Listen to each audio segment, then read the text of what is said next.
अस्सलाम वालेकुम dear students. कल हमने कुछ चीज़ें related to testing the difference between means and variance study की थी। वो हमारा पहला लेक्चर था। आज इस टॉपिक पे उसी लेक्चर की कंटिन्यूएशन पे हमारा दूसरा लेक्चर है, तो इसमें उससे आगे हमने फर्दर कुछ चीज़ों पे बात करनी है।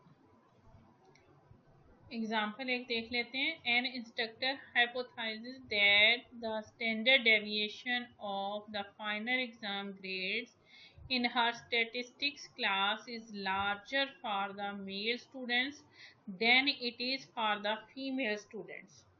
The data from the final exam for the last semester are male का नंबर N1 है 16 एंड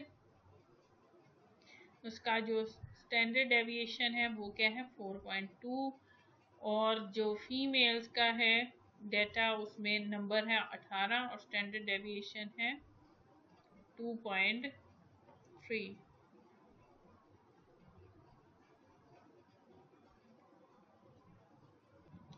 इसको सॉल्व करने के लिए हम क्या करेंगे,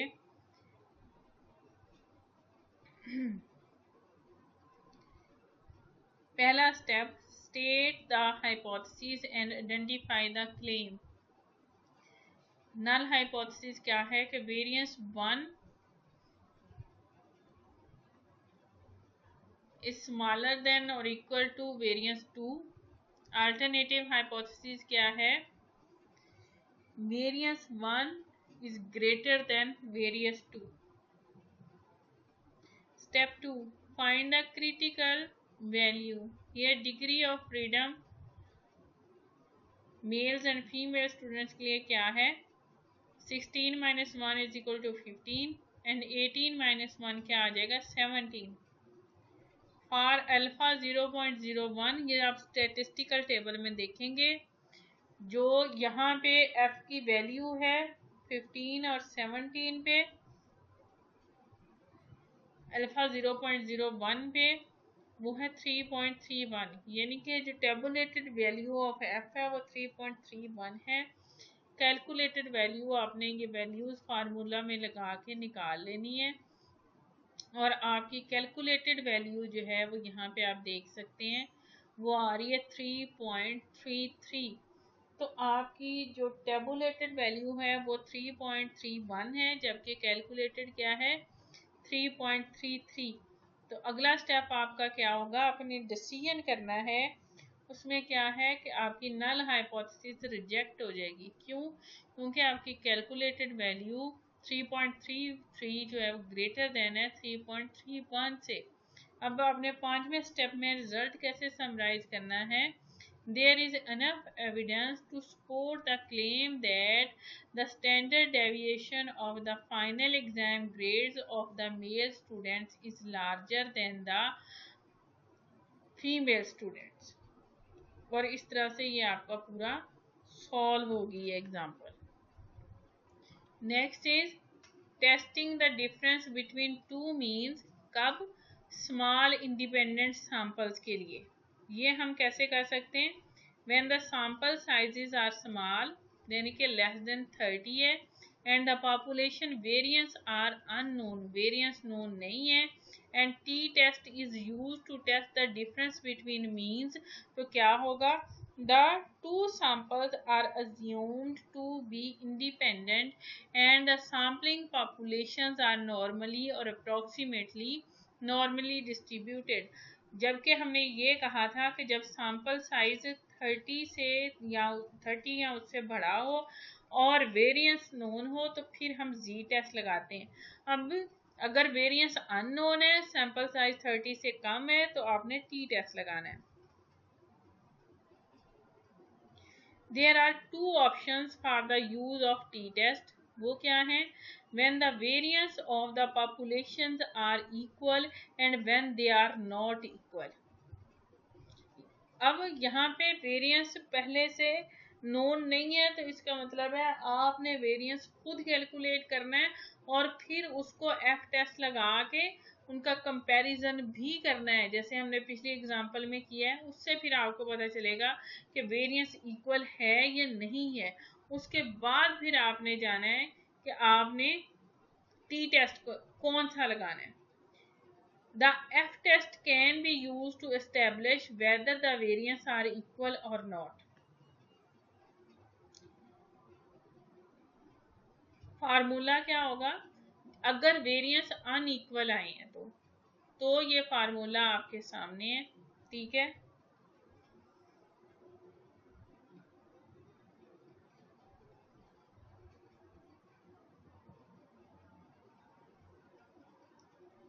और अगर आपका एफ टेस्ट से आपको ये पता चला है कि वेरिएंस जो है वो इक्वल हैं, तो फिर आपने फार्मूला ये वाला लगाना है।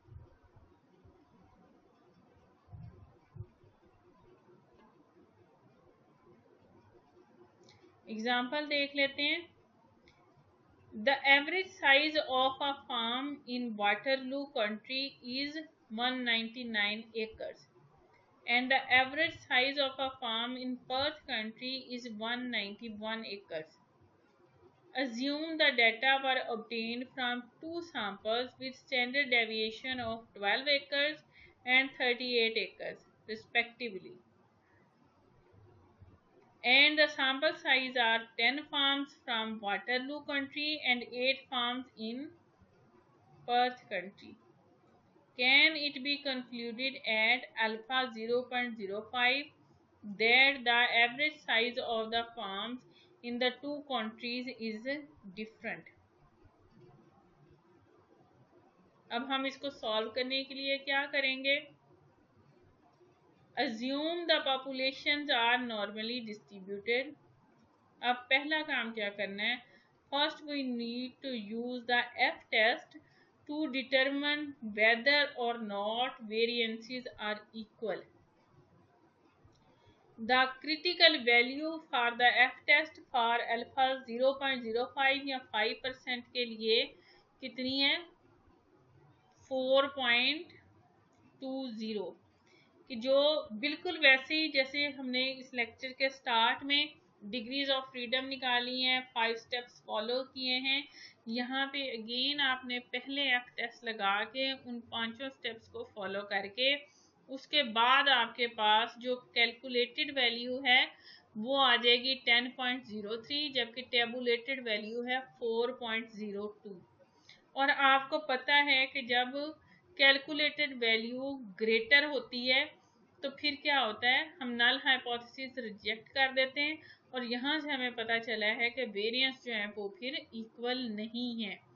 अब हमने इसको सॉल्व कैसे करना है, आगे फार्मूला क्या लगाना है। अब वेरिएंस अनइक्वल है तो कौन सा फार्मूला लगना है, अब ये फार्मूला लगना है अनइक्वल वेरिएंस वाला। अब हम देखते हैं कि हमने इसको सॉल्व कैसे करना है। पहला step, state the hypothesis and identify the claim for the mean. Null hypothesis क्या है, mean 1 is equal to mean 2, और अल्टरनेटिव कि दोनों इक्वल नहीं है। Find the critical value, since alpha जो है वो आपको गिवन होती है टी टेस्ट में या जी टेस्ट में या एफ टेस्ट में 0.05 and the test is a two-stage test.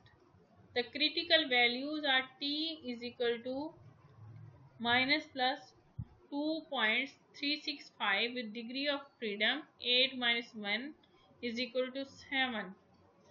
Compute the test value constituting the formula for the test value when the variance are not equal, और आंसर आपके पास आ जाएगा t is equal to 0.57.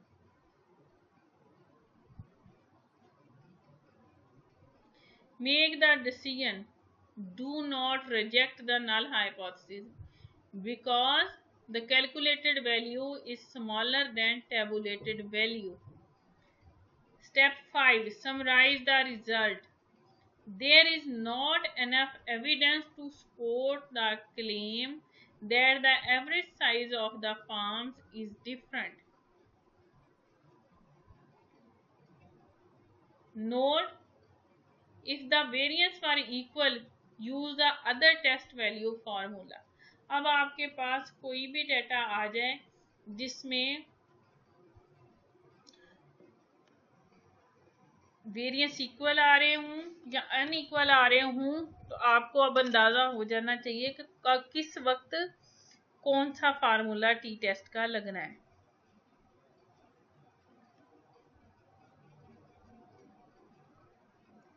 Testing the difference between two mean small dependent sample. When the values are dependent, employ a t-test on the differences. Denote the differences with the symbol D.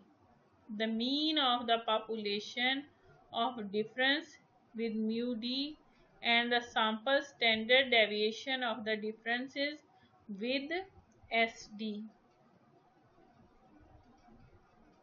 Formula उसके लिए फिर ये आएगा।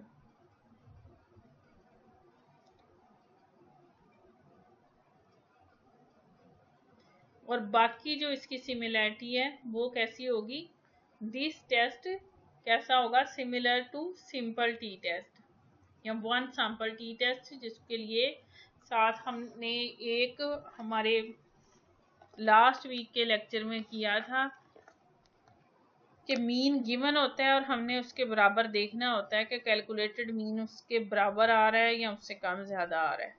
Except it is done on the differences when the sample are dependent, और उसमें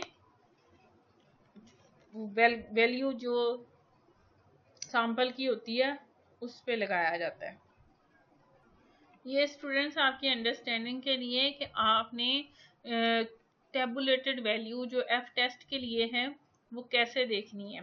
suppose आपके लिए आपकी जो नोमिनेटर और डिनोमिनेटर की डिग्रीज ऑफ फ्रीडम है, एक की डिग्रीज ऑफ फ्रीडम 3 है और दूसरे की डिग्रीज ऑफ फ्रीडम है आपके पास 2, और आप वो वैल्यू देखना चाहते हैं 0.05% पे। अगर आप चेक करना चाहते हैं तो आप कहाँ पे चेक करेंगे, पहले ये देखिए 3 वाला कॉलम ये है, 2 वाली रो ये है, और उसमें आप 0.05 पे देखना चाहते हैं तो आपकी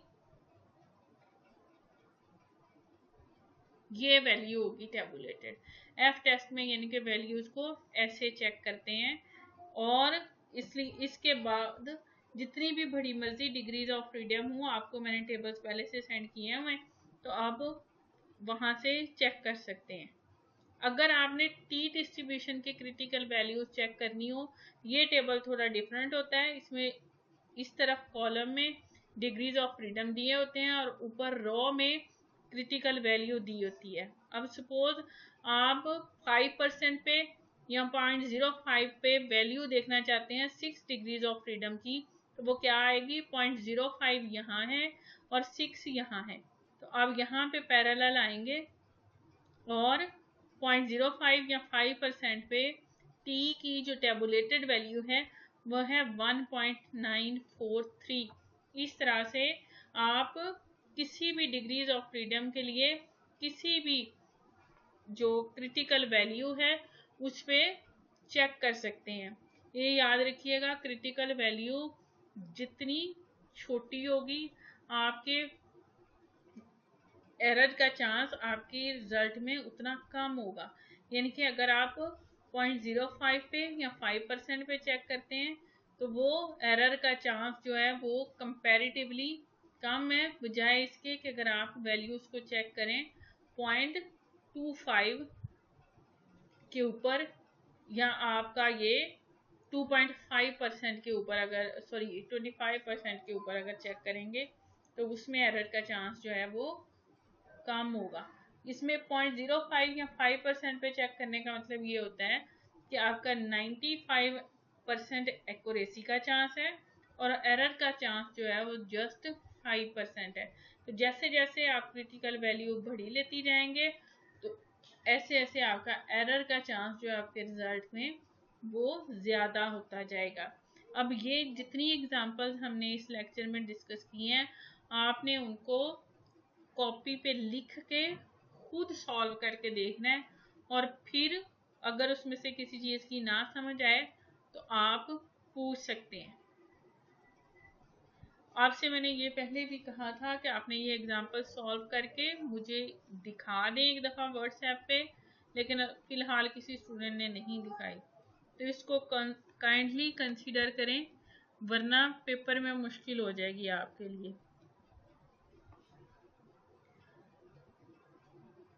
दैट्स ऑल।